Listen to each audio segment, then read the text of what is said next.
What's going on, guys? Today I'm doing a quick little review on my CF Express card that I got from Ritz Gear. If you want to pick up any of the stuff that I mentioned in this video, I'll leave links to it in the description below and in the comments. I definitely recommend using that because, of course, it helps out the channel and I'd appreciate it. Plus, there's like discounts sometimes through those links, so if you might get a good discount. Like I got this for like 150 bucks off, so I mean, like that's a good discount, I'd say. So definitely go check it out in the link in the description below. So before I actually talk about the CF card, let me just kind of give a brief explanation to why I did this. So I actually upgraded to the GH6 recently, and they have a CF Express card slot in here. And the reason for that is because higher data files cannot go on a standard SD card like this.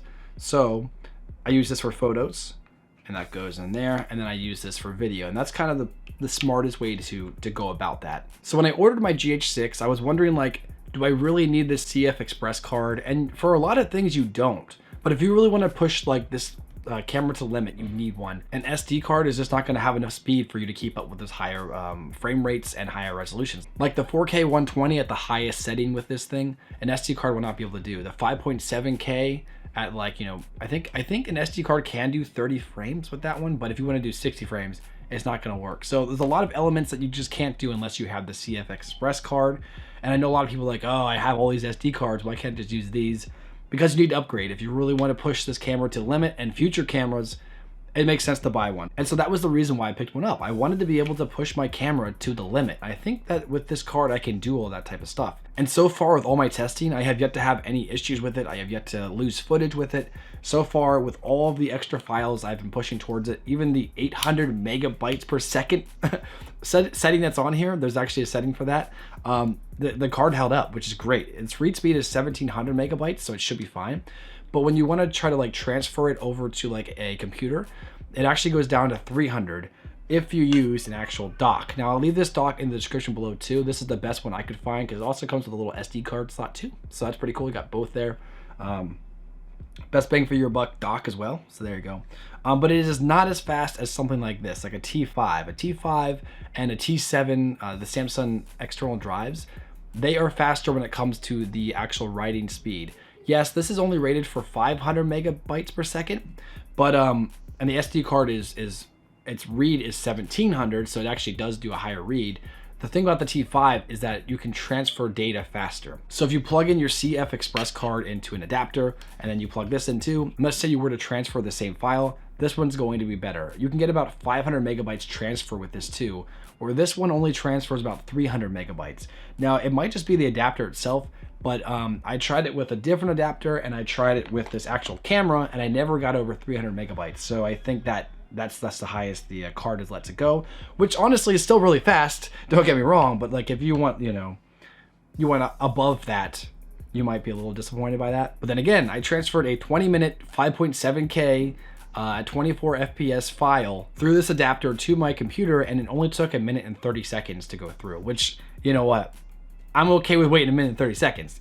Yeah, it's not 45 seconds, like if I were to transfer through this would have been a 45-second thing, but it is something, and I think it's I'm still okay with that speed. Now, one thing to note about the transfer things and why I do think it's very important that if you're going to pick up a GH6, and maybe other cameras do this too, you need an adapter.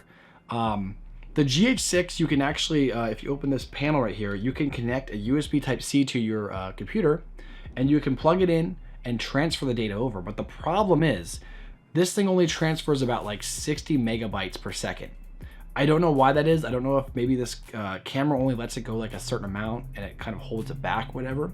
And 60 megabytes per second is fine if you're just gonna wait anyways. But you gotta remember, like I said, you got a 300 megabyte transfer with this. So 1 minute and 30-second recording with a 300 megabytes, you know what I mean? Imagine if you're trying to do it with a 60 megabytes. You're gonna end up multiplying your waiting time by 5 to 6 times, you know what I mean? So it definitely makes sense to pick up the adapter for this thing. So with that said, we come back to the original topic. Is the Ritz Gear 1 terabyte or whatever file, whatever size you want, is it the best CF Express card for the buck? And I would say yes. Now, I know that it's not one of the big brands, it's not SanDisk, it's not Lexar, it's not Sony, it's not like one of the big brands, and I get that, but the Ritz Gear is one of the cheaper ones. And not only is it cheaper, but it does what it's supposed to do. All the reviews for it are really good. I have yet to have any problems with it, like I said. And while the 1 terabyte is $550, right now on Amazon it's cut down by $150, so you can actually get it for $400.